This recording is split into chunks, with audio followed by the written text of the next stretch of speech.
Hey everybody, this is King Kong 1900, and it's been a while since Godzilla Vs Kong has come out. I'm sure enough time has passed for everybody to let the film process, and I want to talk about a topic many people seem to ask me about. Was Kong treated respectfully in Godzilla Vs Kong? This is a question that I honestly struggle to answer.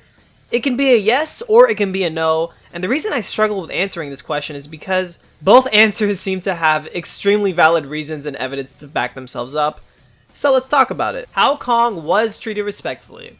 Some of the major reasons that Kong is treated respectfully, in my opinion, is that he is the star of the movie. Honestly, he is. We haven't seen him for years. He has the most screen time. Kong has so much character and richness to his portrayal. He's incredibly smart and sympathetic. Kong is displayed greatly in regards to his character. But what about as a formidable giant monster? What about being that sheer physical force he always has been known for being? Well, that's what I'd like to talk about.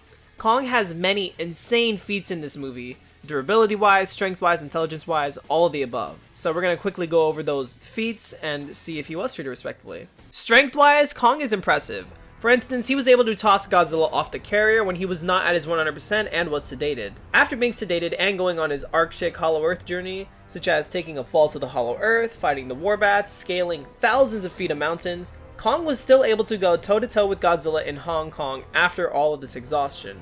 In Hong Kong, Kong stops Godzilla's entire momentum-filled attack with one arm before shoving the axe handle in his mouth. Kong makes Godzilla bleed with one basic slam attack. He's able to send the 164,000-ton Godzilla flying with the dropkick. In the ocean battle, we see how ferocious Kong's bite is, we see how powerful his headbutt attack is, especially underwater, and how strong his kicks are as both of these attacks stun Godzilla, and Kong is shown catching Godzilla's attacks a lot in this movie. Again, he brings Godzilla to a dead halt by catching his attacks in both the ocean battle and the Hong Kong battle. Durability-wise, Kong is pretty insane.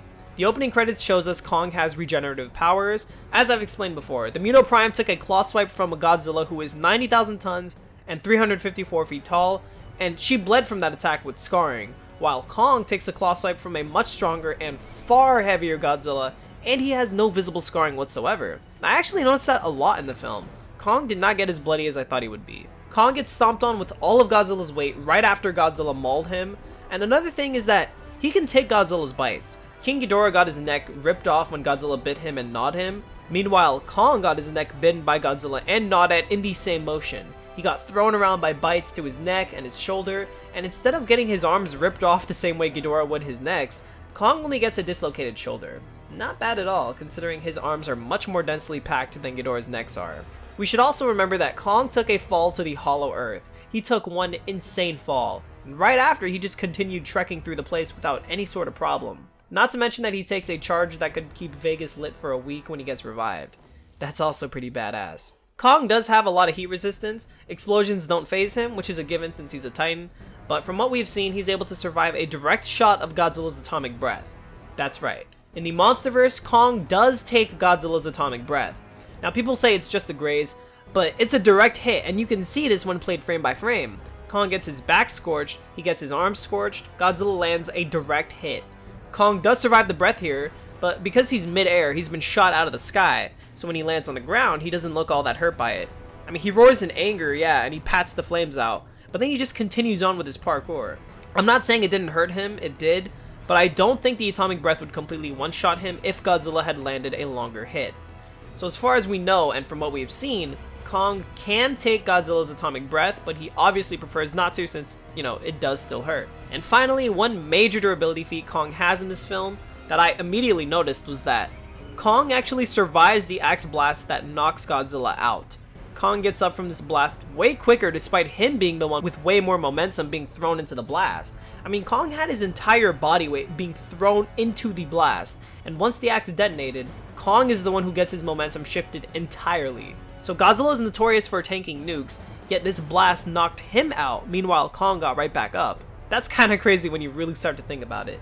That could mean Kong is possibly more durable than Godzilla, or at least it seemed that way in this instance. Obviously he isn't, but I mean this feat right here really does bring up questions about Kong's durability and just how much he can take.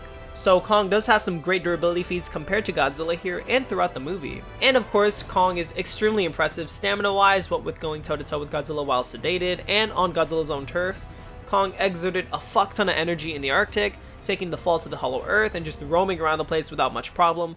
battling it out with Godzilla, and then jumping right into battle against Mechagodzilla after his heartbeat was fading and he got revived. We all know the speed and agility and intelligence feats Kong performs in this film, so that's even further proof of the respect Kong receives in this movie. So at this point, you guys are probably wondering, what possible way was Kong disrespected in this film? How was he not treated respectfully? Well, that is what I'd like to talk about today, as I've had issues with the film and Kong's portrayal I've since made clear in my initial review for it a couple months back. Despite all of Kong's major feats, I think he's still a total pushover. Firstly, the movie opens with Kong trapped in a dome by the humans. This goes totally unexplained and leaves us with more questions than answers. When did they build it? How did Kong not know about it? How did they trap him in there? How long did it take them to even build such a thing? All Kong can do is just throw trees at the wall and not bother trying to actually escape. I mean, humans slug him around like he's cargo throughout the movie. They chain him up and deliver him by boat, they net him up and fly him American Airlines style, they even manipulate him and Gia to get what they want. Kong gets treated terribly here, and I doubt 1973 Kong would ever let humans chain him up willingly, much less keep him in a holographic dome. So Kong gets treated like shit by the humans in this movie. He's a big pushover. An even bigger issue I have with this Kong is that he's a pushover when it comes to other kaiju. Kong is in danger and in need of human assistance at least 8 times throughout this film. It's really fucking bad. Okay, rule number 1 for kaiju movies: if you want to make your giant monster look like a half-nut, non-threatening wimp, then you have humans save them more than once. You just make sure the audience knows your character can't fight their own battles, even in their own natural environments up against their natural enemies. My issue is that Kong gets slapped around by Godzilla in the movie. He doesn't look like he can stand a chance at all. I mean, yeah, he has a couple good licks in, but ultimately it seems like he gets the same treatment the other monsters in these movies get. Go up against Godzilla, get completely wiped, retreat and power up, and then engage in battle. Kong gets saved 4 times in the ocean battle. In Hong Kong, he gets saved after Godzilla basically kills him. Some sources claim Godzilla isn't even trying in this movie. And then you see Godzilla charge Mechagodzilla and you ask yourself, why the hell didn't he do that with Kong? Why am I watching Godzilla vs Kong, but Godzilla isn't even trying with Kong? Is it so much to ask to see Godzilla actually struggle with an opponent in an evenly matched way, where the opponent doesn't have to resort to power-ups or tag teams, or Godzilla being exhausted after going multiple rounds with Kong? Like, come on. So Kong looks like a big pushover in this movie because it never feels like he can actually match Godzilla, especially without the axe. It feels like he depends on the axe, and that he depends on the humans saving him multiple times throughout the movie. He doesn't feel like the ruler of the Hollow Earth. In fact, he nearly died in the Hollow Earth with a whimper had the humans not been there. It just doesn't feel like he can hold his own without humans that are present. I mean, honestly, a lot of what makes King Kong so formidable got nerfed in the Monsterverse. Physically in the past, King Kong as a kaiju has shown proper durability to tank Godzilla's atomic breath.